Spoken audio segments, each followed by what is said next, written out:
Welcome back. It's Eric Arnold back in the Sports Barn, the primary studio. We're back back where we belong. After a disastrous Wednesday, I just could not stand to make yesterday's episode, so we took a mental health break. But we're bringing you 13 games here for Friday, the 12th of March, that's what it is, here in the wee hours in the Sports Barn. We got 13 games for Friday. Like I said, I just couldn't drag myself out here last night, or I couldn't even do it in the secondary studio. I just couldn't. Look, when you go 2-8-1, it's just, I don't know if it makes you, it seems like that's something you would read in some handicapping book about how not to lose. Hey, if you're on a bad streak, take a break. Doesn't that sound like good advice? I guess the opposite advice is, oh, you're going bad? Yeah, just play more games, bet more, go for it. I guess that'd be like your Russell Westbrook school of betting. Oh, you're in a slump? Shoot more. I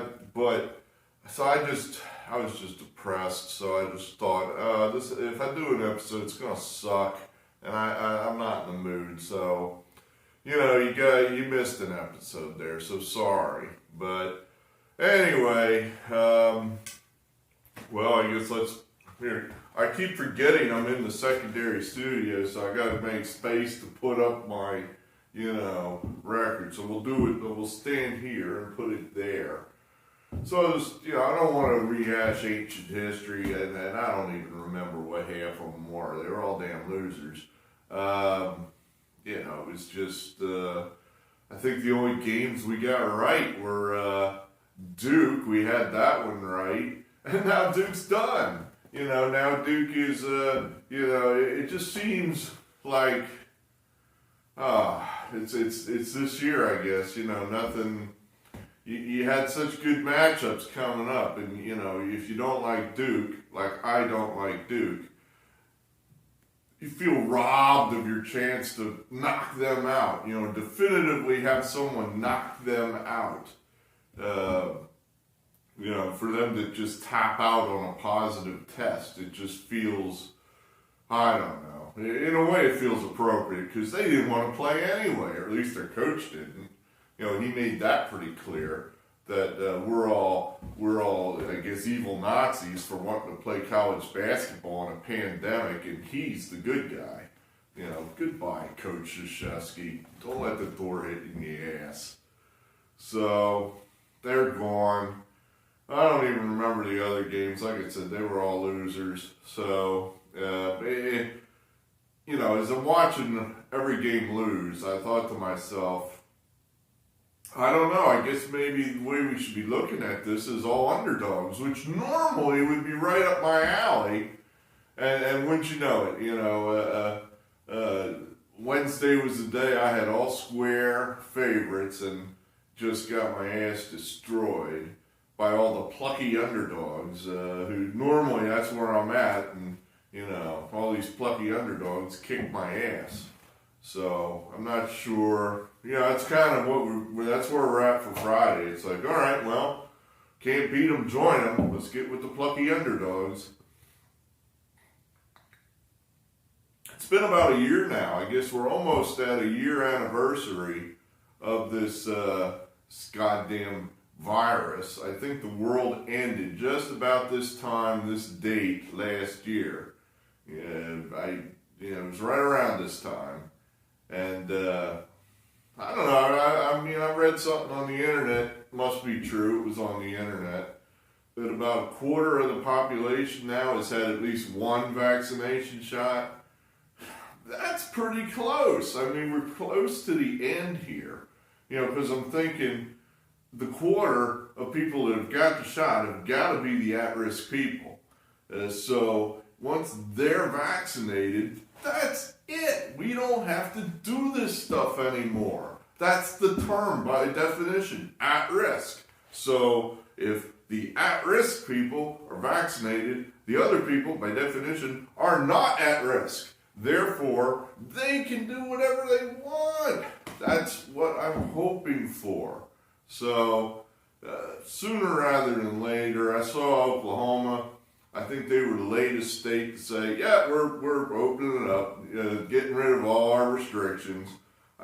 When I was a child, we used to have like a map of the United States, and you'd check all the states off as you traveled to them on vacation or what have you.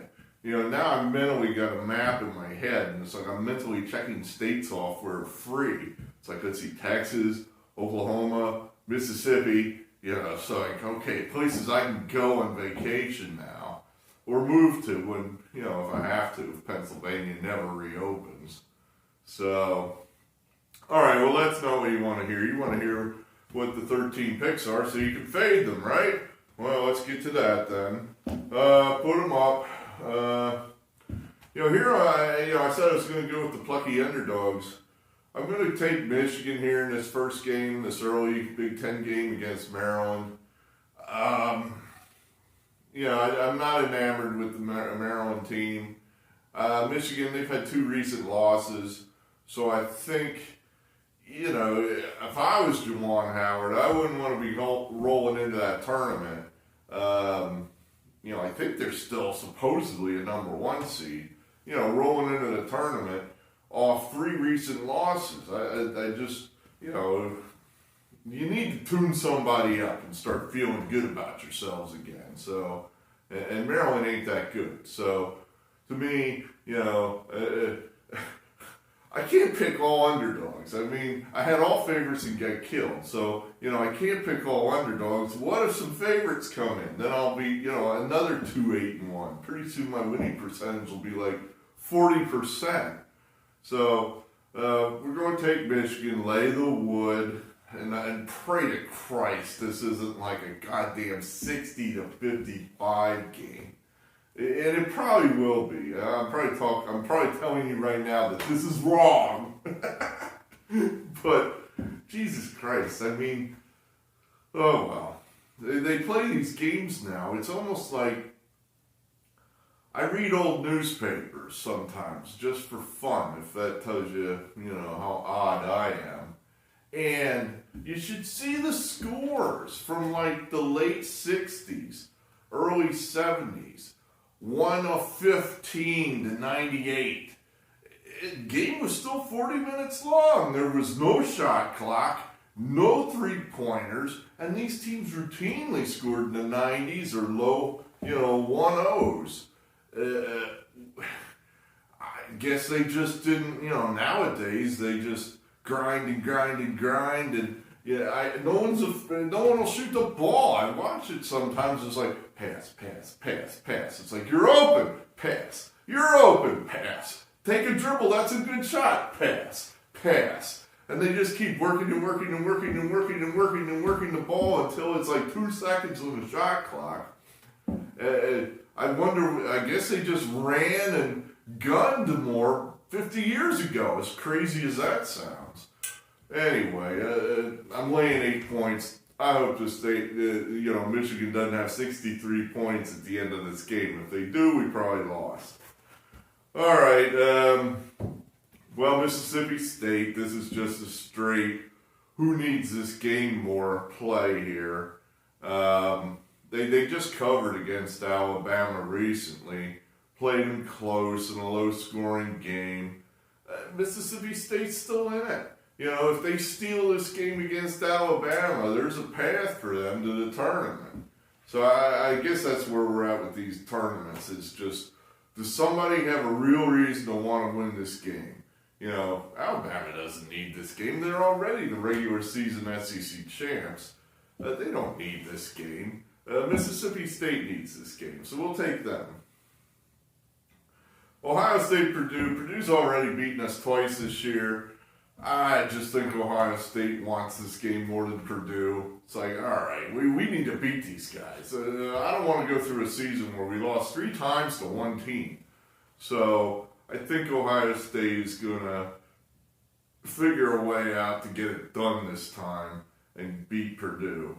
There's not a lot of logic there for you, but that's what we got. Florida, Tennessee. I just think Florida's better than Tennessee. I know Tennessee just beat the hell out of Florida like a week and a half ago. So we're going to come right back with Florida. That's about all the rationale we have there for you. This is an interesting game. Georgetown, Seton Hall. Kudos to Georgetown and Patrick Ewing. They beat a fading Villanova team today. And it's possible Georgetown could make the tournament. I mean, they've got to win what now? 2 more games? They beat Seton Hall, and then they get the winner of Creighton UConn, and that would be for the Big East title, I think. I think I'm right on that.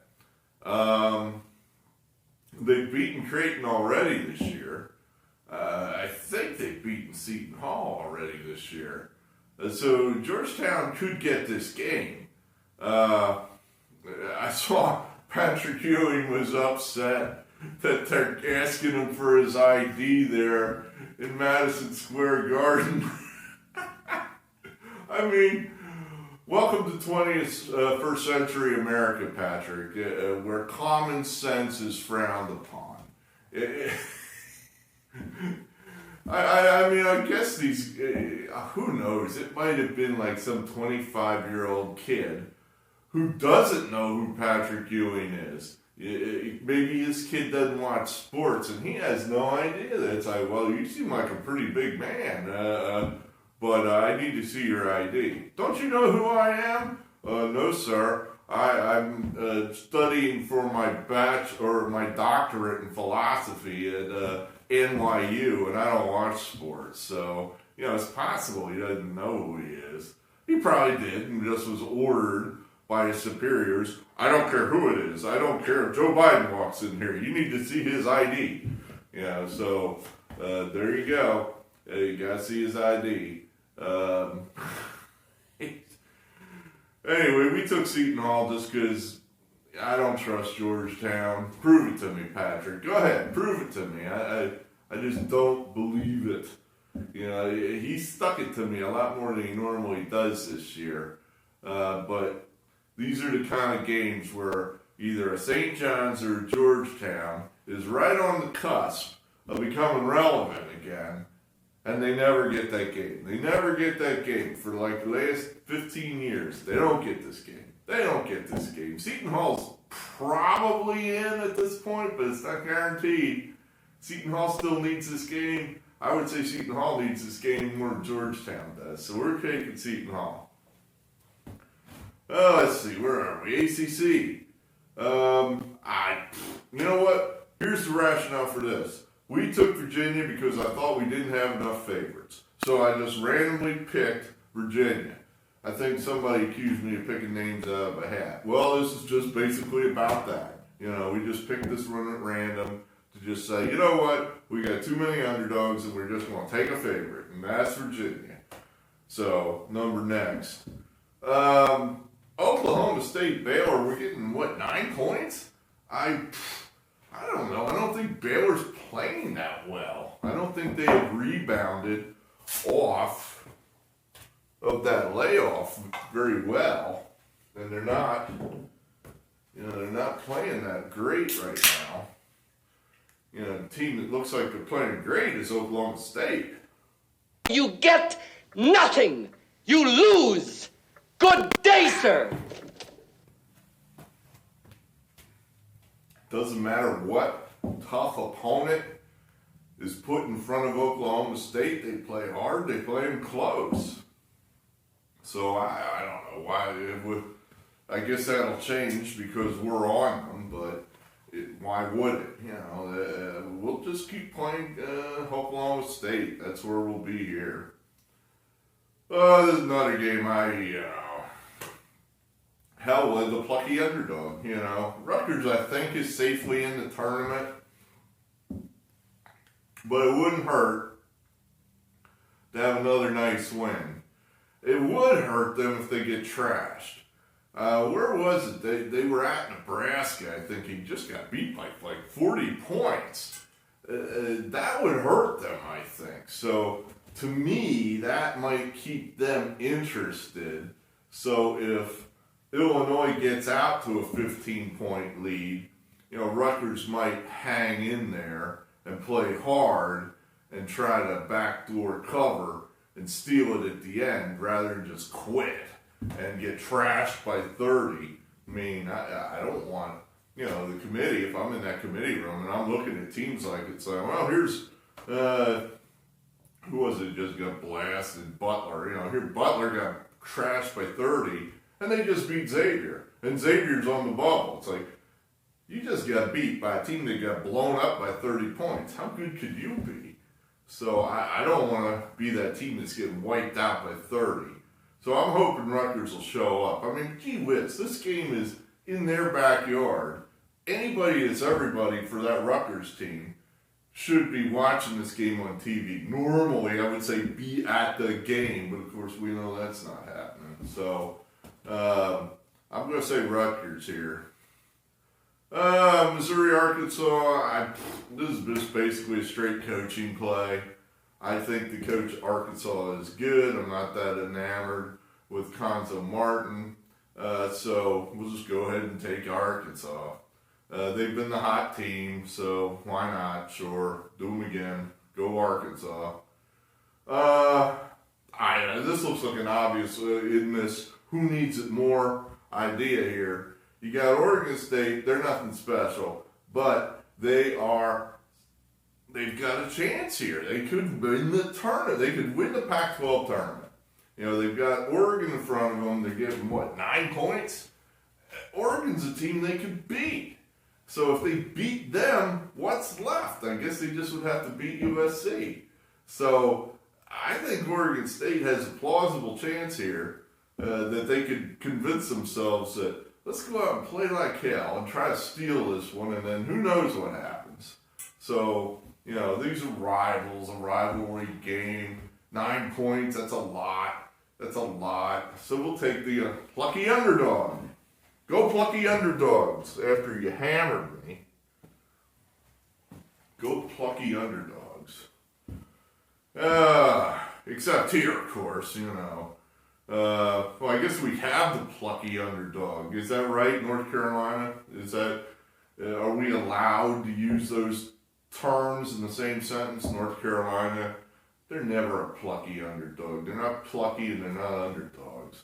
They're the evil favorites, but they're catching 2 points here, and I don't know. I said Florida State was the best team in the ACC, and I still think they are.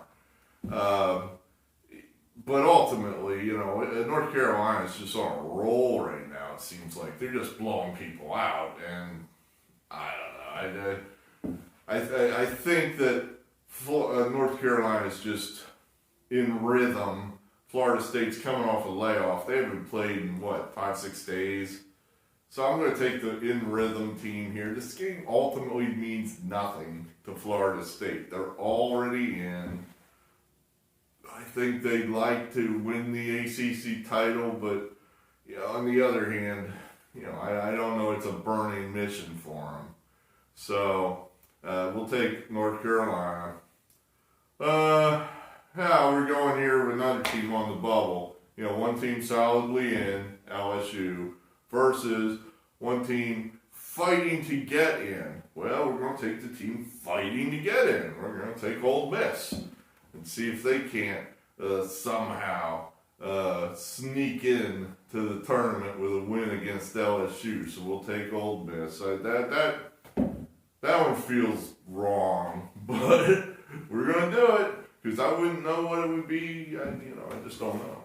And this one feels good here, this last one. Nevada's playing well. They just knocked off somebody. I forget. Was it Boise?